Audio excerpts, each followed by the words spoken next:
Meu nome é Jonathan Vilar, sou professor de História da Universidade Federal de Campina Grande e, a convite do PET, o Programa de Educação Tutorial do curso de História da mesma instituição, o qual fiz parte durante 3 anos honrosamente, tenho a satisfação de gravar esse vídeo a pedido do pessoal do grupo, que é na tentativa de esclarecer e de dissipar algumas dúvidas que as pessoas ainda têm em torno do evento que aconteceu exatamente há 55 anos atrás, iniciado nesse fatídico 31 de março de 64 e finalizado no dia 1 de abril de 1954. Falamos então do golpe de 64, melhor dizendo, do golpe militar, empreendido pela cúpula, a alta cúpula dos militares em organização, mas não apenas sozinhos. Entra aí algumas questões conceituais que a historiografia costuma debater e que acabam respingando para fora, até pelo mesmo o próprio senso comum das pessoas que discutem sobre isso, que debatem e conversam sobre isso, que é a consolidação desse momento inicial. Entre boa parte dos historiadores, há essa discussão e, sobretudo, um certo consenso de que, óbvio, que esse movimento iniciado no dia 31 para o dia 1 de abril foi, sim, um golpe militar que acabou tomando de assalto, por assim dizer, o poder executivo, que até então estava nas mãos de João Goulart. Alguns dos militares utilizam hoje, e ainda na época, obviamente, na época foi o mote central da justificativa de tentar justificar aquele momento e, sobretudo, aquele ato de tomada de poder por parte deles, dos militares, por uma questão dupla. Em primeiro sentido, sobretudo, que circundava no país um momento que era propício a um golpe comunista. Portanto, inclusive, há quem diga que aquele momento ali foi, na verdade, um momento de um contragolpe, que os militares eles teriam feito um momento ali de contra-ataque aos comunistas que estavam já planejando um golpe que havia sido planejado e vinha em curso. Só que há um grande problema aí, não só de retórica, mas sobretudo no que pesa nas questões fundamentais da história, que é a questão de documentação, de registro histórico, que nada consegue comprovar no tocante a isso. Em nenhum registro histórico, em nenhuma documentação que nós temos acesso hoje, no momento que vos falo, em 2019, comprova que grupos comunistas ou grupos de esquerda, socialistas, eles estavam organizados, orquestrando algum tipo de golpe. Não existe nenhum documento que descreva como é que seria realizado esse golpe planejado pela suposta esquerda, os supostos comunistas que estavam dirigindo e orquestrando tudo isso, assim como também sequer não é colocado em proporções a própria dimensão e tamanho que a esquerda tinha e o seu poder, obviamente, bélico para que isso pudesse acontecer. Porque um tipo de golpe desse, como supostamente é imaginado, ele não seria feito, por exemplo, apenas com flores. Demandaria um exército minimamente bem preparado e grande. Alguns historiadores revisionistas que atualmente têm tentado criar uma versão que tenta trazer à tona essa ideia, como o próprio Marco Antônio Villa, ele falha em um dos processos que são básicos para um historiador iniciante, que é de tentar apresentar provas documentais. Por mais que ele fale que existia uma esquerda organizada e que existiam até grupos armados, ele não consegue sequer trazer alguma documentação que comprove isso. Portanto, o que a gente vê muito mais afirmado, muito mais claro e evidente, é que o golpe ele foi sim orquestrado pelos militares. E não só entre a alta cúpula dos militares, mas também em uma grande articulação feita em conjunto com setores da sociedade civil brasileira. E quando eu digo setores, é justamente para não incorrer num erro também que às vezes as pessoas acabam cometendo, que é de chamar a ditadura ou golpe meramente de civil-militar. Há um certo porém quando a gente vai tentar analisar tanto a ditadura em si como o golpe dessa perspectiva, e o René Armand Dreyfus ele já enfatizava bastante disso, que é o caráter de classe nesse civil. Quando a gente tenta falar que parte da sociedade civil, ou então que a sociedade civil apoiou o golpe, esse termo ele acaba sendo bastante generalizante, ele acaba abarcando a sociedade como um todo.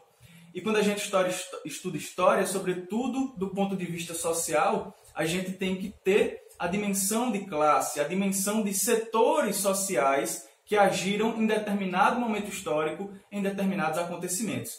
E nesse caso aqui, os militares eles estavam agindo em conjunto com setores industriais, setores do grande capital brasileiro, que estavam em articulação, inclusive, também com capitais estrangeiros, com governos estrangeiros, como é o caso, né, já muito bem documentado, vastamente documentado, como é o caso, né, já muito bem documentado, vastamente documentado, da participação dos Estados Unidos, né, na chamada Operação Brother Sam, e tudo isso para orquestrar o golpe que teria início ali em Minas Gerais, saindo em direção a Guanabara, atual Rio de Janeiro, nessa madrugada do dia 31 de março para o dia 1 de abril. Portanto, essa questão fica mais ou menos amarrada em torno desse conceito. Óbvio que os militares tentaram construir a sua própria versão, sua própria nomenclatura, como os militares já fizeram isso em outrora, na própria transição do século XIX, né, da monarquia para a república, onde eles forjaram ali, né, aquele momento inicial de 1889 como uma proclamação da república, quando na verdade também havia sido um golpe. Óbvio, porque a imagem de criar sobre si mesmo uma noção de golpe, nomear aquilo como golpe, teria uma imagem extremamente negativa. Por isso é necessário de construir uma memória em torno daquele acontecimento. Por isso, colocar um nome que dê um pouco mais de positividade, como o nome Revolução, né? Inclusive, eles atrelam ao nome Revolução outro adjetivo bastante positivo, como glorioso, gloriosa, né? A chamada gloriosa Revolução de 64. Pois bem, outra questão bastante polêmica também, que ainda tem rendido alguma discussão, mas que pelo menos entre a historiografia também é algo bastante consolidado, é em torno da própria datação. Alguns autores ainda insistem em tentar discutir isso, né, nessa onda de revisionismo que tem vindo aqui no século XXI, já mesmo nesses anos iniciais, essas discussões têm voltado, e aí tem se reiniciado essa discussão para tentar pensar se a ditadura realmente começou em 1964 e acabou em 1985, ou se ela teria um redimensionamento, uma nova data para início ou fim. Alguns revisionistas, como é o caso do Daniel Arão Reis, ele, por exemplo, sugere que a ditadura militar só começaria ali em torno de 68, só começaria com o grande aperto após o AI-5. Segundo ele, antes disso, não haveria, por exemplo, motivos para chamar de ditadura. O que os próprios documentos também fazem um trabalho por si só de nos mostrar que isso não tem nenhum fundamento, né? Sobretudo quando a gente vai analisar esses arquivos, vai analisar as documentações, que a gente já percebe que a partir do primeiro dia de 1 de abril de 64, o golpe já estava instalado e ele já estava prendendo arbitrariamente, já estava fazendo as primeiras destituições de cargos públicos, tirando políticos, caçando os direitos políticos.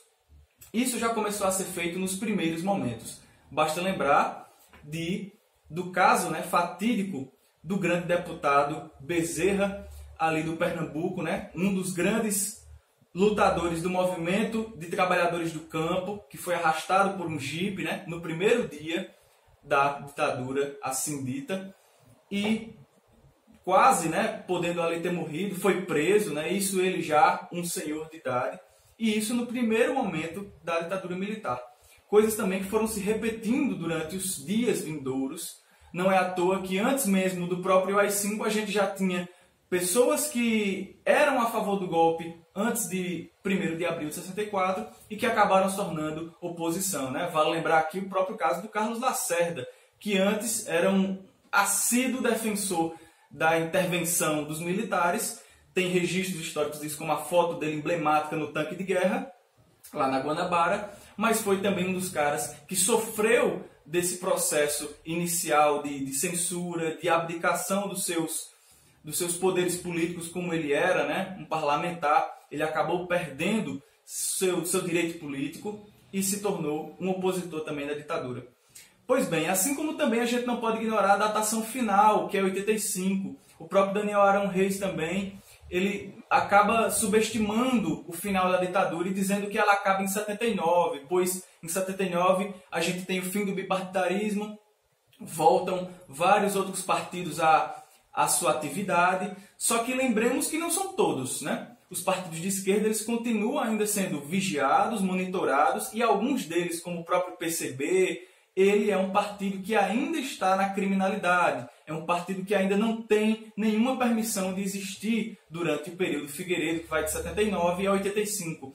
Para além disso, os órgãos de vigilância ainda existiam, ainda operavam. Dentro das universidades ainda existiam órgãos militares, né? Os AESIRs ainda estavam funcionando com funcionários militares que supervisionavam a vida acadêmica das pessoas, que fichavam a vida das pessoas.